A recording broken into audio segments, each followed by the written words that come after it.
Good evening, everyone. Thank you all for joining us tonight for Know It All. My name is 𝐊𝐲𝐸 and I'm delighted to be your host for tonight. I hope that you'll enjoy tonight's session and take away something useful from it.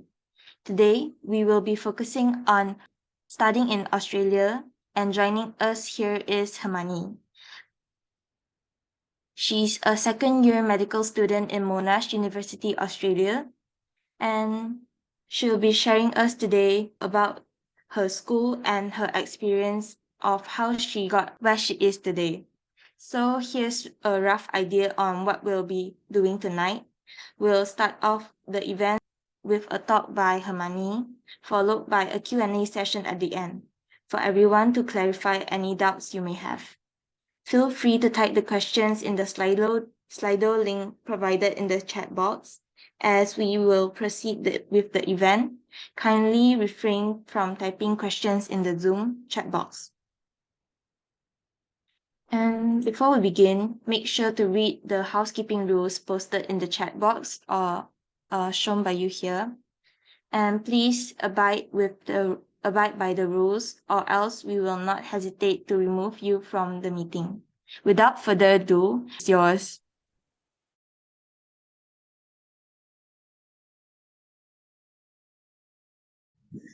Okay, just give me 1 second and share the slide. Okay. Yep, can you see my slide? Yeah, we can see it. Okay, great. I'll start then. Hi everyone, my name is Hemani. As mentioned earlier, I'm a second-year medical student at Monash University, Australia. So today I've been asked by TLPMC to come and share a bit about Australian perspective on what studying medicine is like in Australia. So yeah, as I've mentioned who I am, but I guess a bit more information about me is that I'm 18. I moved to Melbourne last year to start university here. I'm originally from Malaysia. I did all my schooling there, and I went to Taylor's for pre-university. So I finished the STATES program in 2021, and I was also a committee member of TLPMC during my time there. So here are a few med school related pictures that I have to share with everyone. It's just like some pictures from class, a picture from our med ball, a scrub call that we did last year, and yeah, just studying in general that I thought I'd share. So there are a number of reasons why I picked Australia. Firstly, I think you get a really good and well-rounded and high-quality education by studying in Australia. Not only do you learn medicine-related things, which when I say medicine-related, I mean anatomy and biochemistry, which are obviously important, but you also learn a lot about public health and ethics, which I think are equally important to learn about, especially if you're going to become a doctor. You also get an internationally recognized qualification. The job opportunities after graduation are pretty good as well. Doctors are generally paid pretty well, so that's obviously a bonus. Your quality of life is generally better than, I'd say, a lot of countries. Your employers tend to prioritize your mental and physical health for the most part, so that's obviously a perk. And for me, I already had quite a lot of family here. My brothers had moved here a few years ago, so it just made sense for me to come to Australia. So here are some things that you can do in Australia. I kind of forgot I put this slide, but it's just like a few things I've done recently. You can go to concerts, festivals, you can enjoy the outdoors by going to the beach or a nice picnic. You also have a lot of food options. Obviously, Malaysia is really good for food, but you can still find quite a good amount of different types of food in Australia. The coffee is also really good, and you get really nice sunsets. Okay, so now we'll jump into the really like med school application bits. So how exactly do you apply to medical school in Australia? When I wrote this out, I kind of catered it to the audience of this event, which I assume would be Malaysians currently in a pre-university course at Taylor's. So the process might change if you're not in that category, I guess. But generally, you enroll in a pre-university course. The application pathway from thereafter kind of depends on what you do. Like if you do SACE or A levels or foundation. If you're doing SACE, the application is similar to a domestic student, so like a an Australian person applying to an Australian university, in the sense that you apply to a state-based website, for example, VTech or UAC. These are state-based websites, so depending on where the university in Australia is located, there's a state-based website for you to apply through. If you're doing A levels or like a non-Australian course like foundation or something, the application is slightly different in the sense that you apply directly to the university, I'm pretty sure, as opposed to through like a general website. So once you've applied, you have to sit for the relevant, at least once you've enrolled in the pre-university course, you sit for your relevant tests such as the UCAT, ISET, and IELTS. I'll talk a bit more about the tests later on. But I thought I should mention a bit about the UCAT now. I think it's good to know that the UCAT ANZ, which is the UCAT used for Australian unis, and just the UCAT UK, they're not the same. The UCAT ANZ is valid in the UK, but the UCAT UK is not valid in Australia. So you have to be careful when you decide which UCAT to sit for, because you can only sit for one in each year, I think. That might have changed in the last couple of years, but for when I applied, that was the case. The ISAT is generally accepted by most unis except a couple, so be sure to check with the university itself. Yeah. So once you sit for the relevant tests, you have to submit your application. For Australia, it's usually just your personal details and an academic transcript, but some might require some written applications. Again, I'll talk a bit about that later. But it's not like the UK where a personal statement is required. A CV or like a write-up about your extracurriculars is also not required at that stage. The universities usually gauge that through the interview and things like that. So once all that's done, you usually generally prepare for the interview and sit for the interview, and hopefully hear from the university after that. So with regard to pre-university courses, I did the SACE program in Taylor, so I joined in August 2020 and I finished at the end of 2021. So the reason I picked this one was because it was a 70% assignment based course, in the sense that only 30% of your final grades are accounted to through the final exam. So that just meant that if you were having a bad day on your final exam, not everything's going to go to waste, because you have your 70% already locked in through in-semester tests and projects. It's also internationally recognized, and it's not limited to just Australian universities. You can apply to basically anywhere like the UK and whatnot, because you get an ATAR, which is like recognized everywhere basically. And also the SACE program prioritizes application of knowledge over extensive content knowledge. So they're not going to really quiz you about the nitty-gritty details of things and like make you memorize a bunch of things, but they really want to make sure that you have a good understanding of your like content and that you can apply your knowledge. And this is really helpful when it comes to like learning in university as well. Australian medical schools accept a variety of pre-university courses. I'd say the most popular pre-university courses amongst Malaysians with the intention of going to Australia would be SACE or equivalent to like OSMA or something, or A levels as well.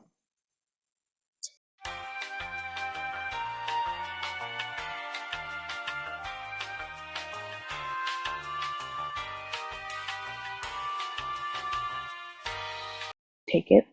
Your IELTS test is probably the best option and most popular option. An overall score is of 7.5 to 8, probably sufficient. I think it's out of 9 if I'm not mistaken. But obviously each university has its minimum, and I recommend checking with the university itself.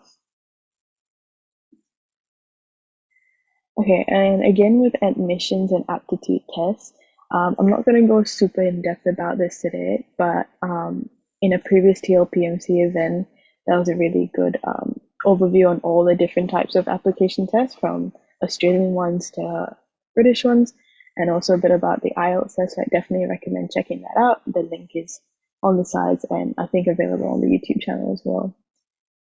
But just briefly, the ISAT and the UCAT are the main ones for Australian universities. yeah, the UCAT's like a 2 hour computer-based test, whereas the ISAT one is 3 hours. But yeah, I think it's better to check out that previous event for like really specific details about the admission test. But I guess I'll talk a bit about the scoring. With regard to minimum score, it's really hard to um, like tell you a specific number because every year the minimum changes because the test is different and the people doing it are also different. Also, each university prioritizes admissions tests differently. Like I know in Monash, they look at the interview, your academics, so your grades, and the aptitude tests equally. But I know some universities might not value these aptitude tests as much, and they might just want to make sure you hit like the minimum score and like so that you can get over that hurdle. So yeah, each university really varies. All right, so now that we're done talking about, I guess, the med-related applications, I'll just generally talk a bit about the visa application because that can be a stressful experience. You can only really submit your visa application for your student visa after you have received a confirmation of enrollment from your university as part of your offer. For me, it was quite challenging to like the whole visa application process was very challenging with all the border restrictions at the time. So I couldn't actually get into Australia without my student visa when I first moved here last year. Since then, the rules have definitely been relaxed, and so it probably won't be as stressful to try and get into the country because you can just get in like through a holiday visa and I think extend it. But I'm not sure about that.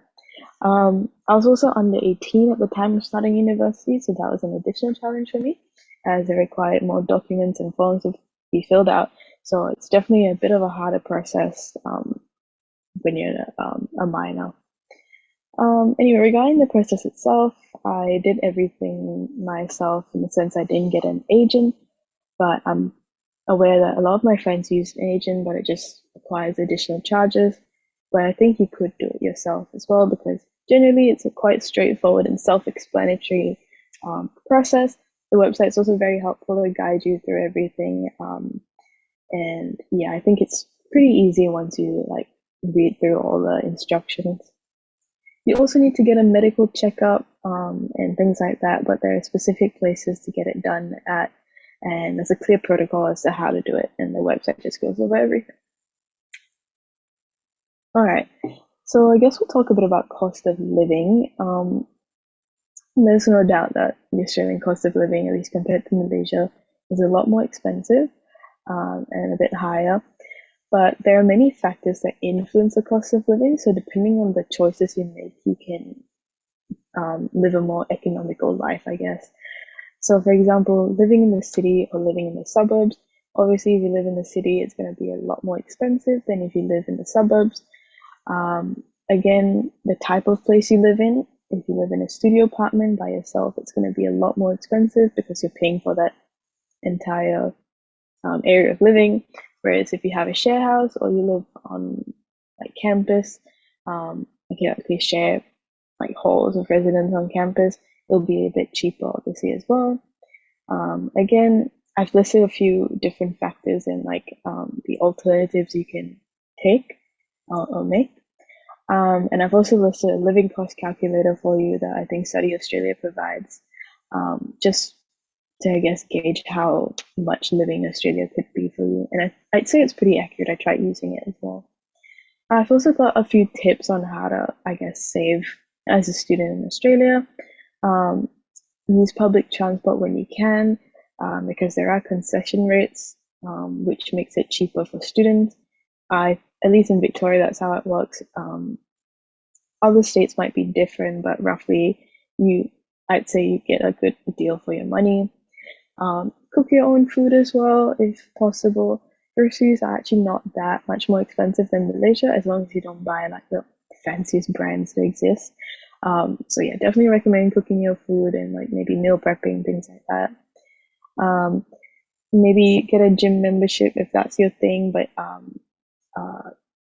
like instead of like maybe attending like classes, like individual classes, like fitness classes, but you can do a lot of research with regard to that. Also, like your mobile plan, There are some really expensive ones and there are also really affordable ones. So I definitely research a lot into that because that can be a great way to save. Try and, I guess, restrain yourself from having a lavish lifestyle. It sounds weird, but like maybe just keeping track of what you do and like I guess refrain from going out too much and spending money on things like going out to eat in restaurants a lot. And another thing you could do is get a job if, I mean, time permits. Obviously, everyone's different, but I work part time in a cafe. It's not that much, but like I don't get that much, but at least it's some sort of income. So that always helps. Okay, cost of studying abroad / scholarships. I'd say it's significantly more expensive to study abroad in Australia than in Malaysia, as you do pay international student fees instead of domestic fees. So I definitely look into maybe twinning programs as well. I'm aware that IMU does like where you do a few years in Malaysia and you can transfer to like other universities. So definitely check that out. Monash Malaysia does not offer twinning with Monash Australia, but it is basically the same course minus the Australian context. And with regard to scholarships, I managed to get like a Sir John Monash scholarship for excellence based on my high school SACE results. So that exists, but I'm unaware of any other scholarships that exist for international medical students because it's not, I guess, something that's given out a lot, like scholarships to international medical students. So I definitely recommend researching and inquiring on your own as well. Okay, so we'll talk a bit about accommodation.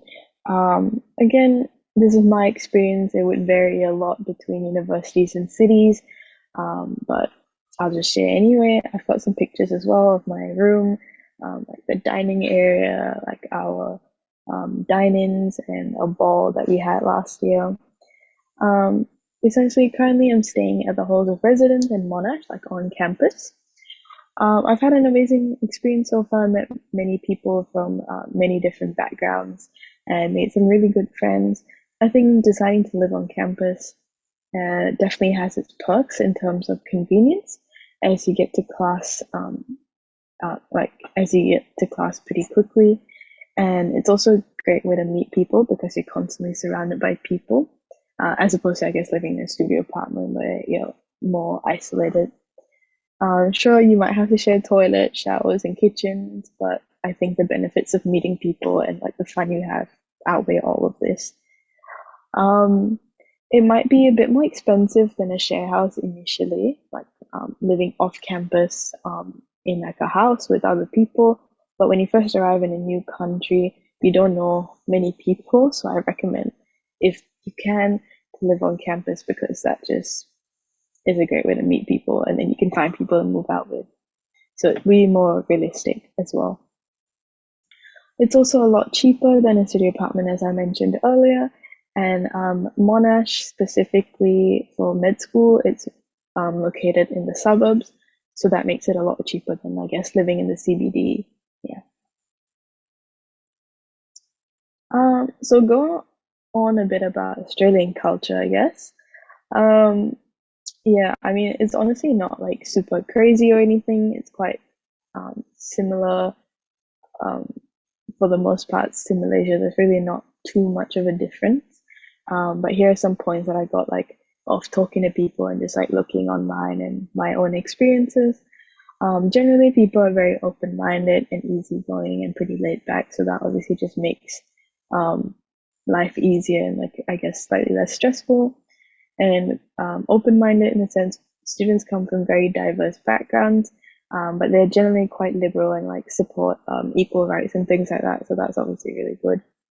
Australia has a really massive historical importance, specifically regarding the Indigenous people, because it's one of the oldest living civilizations on Earth.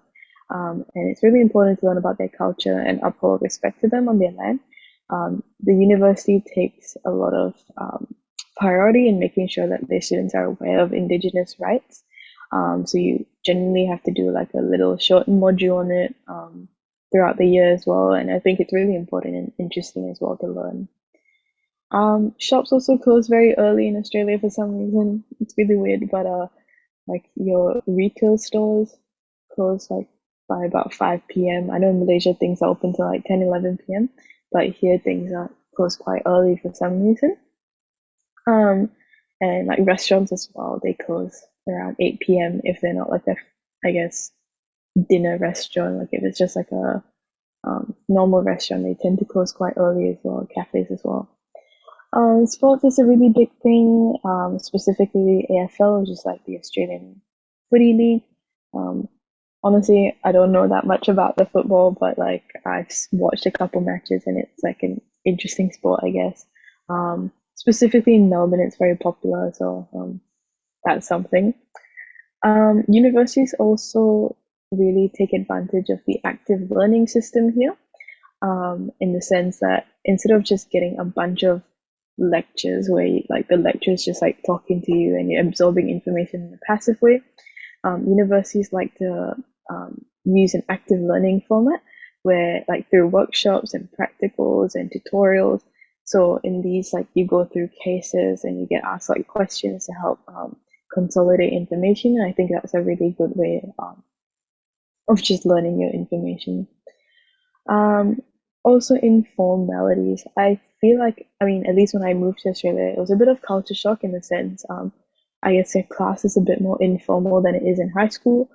I know back in high school, it was like a very formal and rigid structure. But when I got here, people are just like quite chilled in class. It's like a very, like it's just not super formal. And like, I guess people like they refer to your professors by your first name, and I thought that was like a bit odd at first because we're used to saying like Mr. and Miss in front, like back home in Malaysia. But that's just something that they do differently here. Shortening words, they Australians also really like shortening all sorts of words into like abbreviated things, so that's just something as well. So I thought I'd go through like a typical day in my life, just for your information, I guess. But before that, I talk a bit about like the contact hours we get in uni. Currently, it's about 15 contact hours a week, and when I say contact hours, I mean 15 hours of class a week. But this doesn't include the lecture time because we get, like the way Monash does it is you get like 6 lectures at the start of the week. And you go through that, and then you have your classes throughout the week where you consolidate on that information through tutorials and practicals and things like that. So yeah, I guess a day in my life would go, at least today, I went to the gym in the morning. I feel like that's a good way to get in like some sort of activeness into your life. And I go with some friends, so that always helps. And then I had class, and then I studied for a little bit, and then had lunch as well. And then I had class again from 1 to 3 p.m. And then I just hung out with some friends for a while after class. And then I did a bit of studying and had like a little small event to attend and did a bit more studying and like hung out with some friends and had dinner. Then, yeah, now I'm doing the talk. But yeah, those are some pictures, I guess, that kind of correlate to what I was talking about. So a bit about making friends. People are generally quite nice. I'm sure you'll find some people with some similar interests and people you just generally vibe with. I guess the way I made some friends was through living on campus because you're surrounded by them constantly. So it's really easy to make friends, and there's also like lots of events at the start of the year because everyone's new and everyone doesn't know anyone, so they're trying to just get everyone to make friends. Through classes as well, obviously there are lots of group projects, and the people you sit next to are also potential candidates as friends. And also clubs and societies is a great way to a great path to making friends as well. I've joined a few clubs myself. Like there's a picture of like a like surfing. I've joined the surfing club. That was really fun, and I've met some really nice people through that as well. Okay, so Um, I'll talk a little bit about like I guess struggles of moving to university and like leaving home. So obviously when you leave home, for many of us it'll be the first time we leave home. So saying goodbye for long periods of time can be hard. But trust me, I think the excitement of moving usually makes you feel a bit less sad. Entering a new country can obviously be daunting because culture shock and just like massive changes can be scary. But you'll get used to it eventually. Transitioning to university life, it is very different from high school in the sense that you have a lot more flexibility and everything is really up to you. You're not going to have teachers hounding you down to finish your assignment. You have to submit your assignment or else you just don't get graded and don't get the credits you need. So, yeah, getting used to that takes some time, but eventually you will get used to it as well. Settling down again, it will take time because you're suddenly overwhelmed with so many new things you have to be responsible of. Again, as time goes, it just gets easier and easier. So um, you'll get used to it. Managing your time as well, especially when you start university, you might be again overwhelmed because you're trying to make new friends, you're trying to sort out living on your own, making your own food, settling your bank details, doing laundry, doing all these things that you kind of had like your family for, I get, or at least a lot of us had our family for to help us out with. Just, but it's something again you like the more you do and like the more you like talk to other people and like just based off your own experiences, it just works out to get a lot easier over time. Budgeting as well is something I found, I guess, a bit harder because you really have control of all of your money. So you need to make sure you budget enough so that you're not, like, I guess, struggling with money and you have enough for your rent and your food and things like that because you're in charge of everything relating to finance, especially when you move out. Now, lastly, I think the last thing I really spend a bit of time on is some application challenges I had while applying to medical school. I think the biggest thing was trying to balance academics and applications because keeping up your grades is super important in your pre-university course. So don't try and like I guess slack off to prioritize your admission tests and interviews because your academics play a massive role and you don't want that to be compromised just to prep for these admission tests and interviews. Fortunately, a lot of the interviews, at least for me, were in November and December, which was like well after my final exam. So that gave me a few weeks after exams ended, and I was able to spend that time prepping instead of during the semester itself. Keeping up with application deadlines is another challenge, I guess. The university placement services that Taylor's offers is really good for keeping up to date with the deadlines, as they usually have these information tables for each country that you want to apply to, and they like mark all the really important dates. But I obviously wouldn't fully depend on them because you have to take responsibility for your applications as well, and you don't want to miss out on a small deadline due to a small mistake or something. So use them, but also don't fully depend and have some responsibility in the process as well.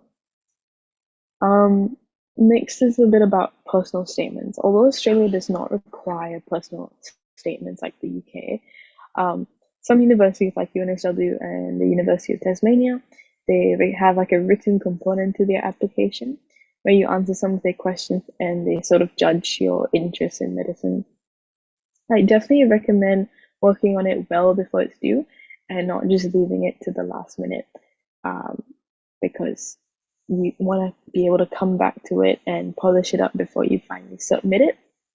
And with regard to actually starting the writing, I know writing can be really hard, especially like writing about yourself and not like an essay where there's like a clear cut marking scheme. And like writing about yourself might not come naturally. Like I don't really like writing, but I knew I had to do it. So I really just thought about each question pretty hard and I was honest in my responses as well. There's no point trying to add bombastic words and trying to be all fancy with the language. I think if you ask me, just be simple and have your main points down, because it tends to be a short word limit too, and all they want to know is why you're interested in doing medicine and a bit about you. Another thing I'd talk about is the long waiting times. Waiting can be super stressful because there's not much you can do once you submit your application. But I think it's just trying to remind yourself that there is nothing else you can do, and you can just work on the things that you can still affect. So once you submit your applications, your final exams might not be over, so you might as well prioritize studying for all those things, because you can still make an impact, or like you can still improve on that. And you can't improve on the written submission that you already submitted like a while ago.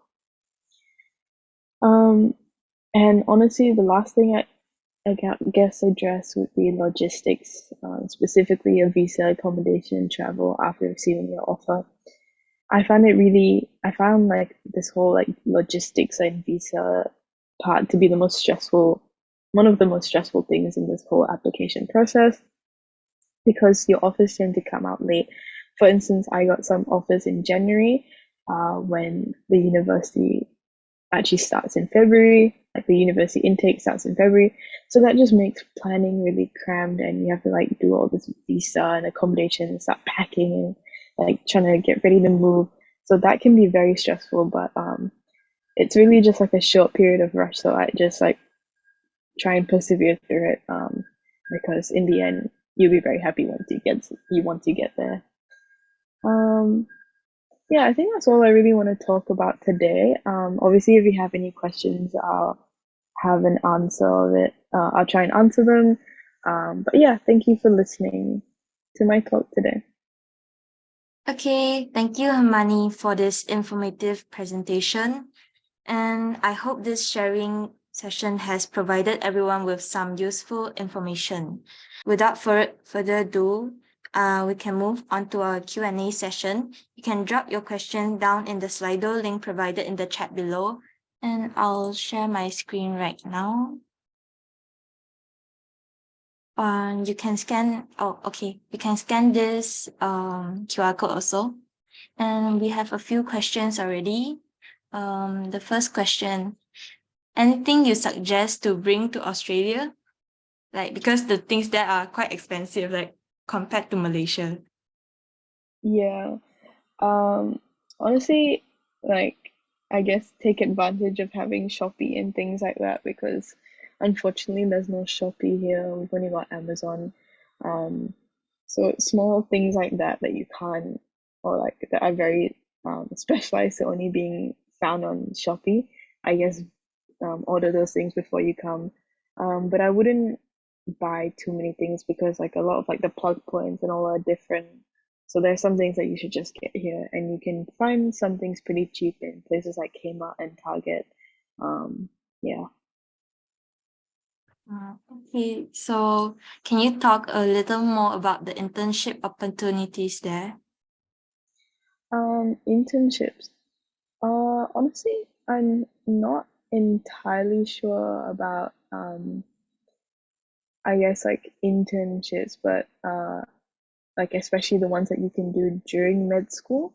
I think if you just like find some doctors that you can like, I guess, work with, maybe people you meet on placement and things like that, you can try and ask them for like an internship at some point. But after medical school, you're generally an intern for a year. In Victoria, I know, with regard to like hierarchy and who gets placement, like who gets an internship after graduating. Um, I think Australians who graduate from Victorian universities are at the top of the hierarchy, but then international students who graduate from Victorian universities are like next on that hierarchy. So you're still like pretty high up in terms of like chances of getting an internship. So that's obviously really good as well. But yeah, specifically about the internship, I can't really comment too much because that's quite a long time away from me. Okay, and how's your work like? How's your life balance with medical studies, and also your social life? Honestly, I think I've established a pretty decent balance. I think sometimes throughout the year the balance can shift a bit. Like sometimes I am maybe having too much fun, like hanging out with my friends, or like maybe going out for dinner, things like that. And then I suddenly feel like I'm a bit behind, but then slowly I'll just tell myself I need to do my work, and maybe just, I guess, grind my work for a while, and then I can go back to my balance. It's generally not too bad because the workload isn't as scary as, I guess, people paint it out as, the workload in medical school. And I think um, after a while, you just find your like a way to balance it out, and it's really not too bad. Yeah. Oh, so studying specialist in Australia will faster than in Malaysia? Is it faster than in Malaysia? That I'm not entirely sure. Um, I wouldn't say it's faster, but I guess the pathways are just very different. So I'm not entirely sure if the speed is something that varies. Okay, okay. So, oh, is the spiders there really creepy? Because I've heard that there are really big spiders in Australia. Uh, so far, I have been fortunate not to see very scary spiders. It's been okay, and I haven't had to deal with it so much. Yeah. Okay. So, any tips on how to start the process of applying? I definitely just look into like which intake you're planning to apply for, and then like look on the university websites itself, because like the university websites tend to give you like a whole like it's like a whole process on how to apply. So definitely look at that, and I guess just start thinking about why you want to do medicine, why in Australia. Get your brain thinking about all those questions, and then um, I guess start writing your submissions. So, next question. Can we get into a medical college with an average result? Um, I mean, I guess it really depends on the university itself, because as I mentioned earlier, each university values different things differently. Some universities might not have like value the academics so highly, and they might also look at your admissions tests and your interviews quite greatly, so you can kind of make up for it in those aspects. I think this is our last question. Do you Okay. have any advice on how to write your personal application essay? Um, I I mean, I kind of mentioned briefly earlier about how um, just to, I guess, I don't know, I spent a lot of time just thinking um, on why I wanted to do med and like all the questions that they asked. I was just thinking really deeply about those things, made a few notes before I actually started writing the essays. I found that helped me just like gather my thoughts, and then I started writing them out. And I also use pretty simple language, not trying to be all fancy with the phrases and like bombastic language. Just be simple and honest, because the main thing that the universities want is like your purpose. Like they want to see your message come across, and it's not like a literature piece. It doesn't have to sound like the most amazing thing ever, as long as you're honest, I'd say. Okay, thank you so much for answering all the questions. And That's the all good. feedback form, okay. And the feedback form will be sent in the chat box now. And don't forget to fill that out, as certificates will only be given to those who filled the form. By filling out the feedback form, you can have an input on TLPMC's future events and let us know how we can improve. We hope that this event has helped you to gain more insight about studying in Australia and hopefully build some confidence and motivation that you need to attain this dream. Furthermore, let me share this screen. Furthermore, as displayed on your screen right now will be TLPMC social media pages, which you guys can scan the QR code and check it out to keep up with our club's events and activities. As always, thank you for joining us, and we hope that you enjoyed yourself and had learned something from today's session. And don't forget to sign up for the MAP memo. Important information and summary of its session will be available for you to look back at any time. Fill up the Google form below in the chat box. And thank you so much, Hemani. Thank you so much for joining us. That's good. Thank you for having me. Okay.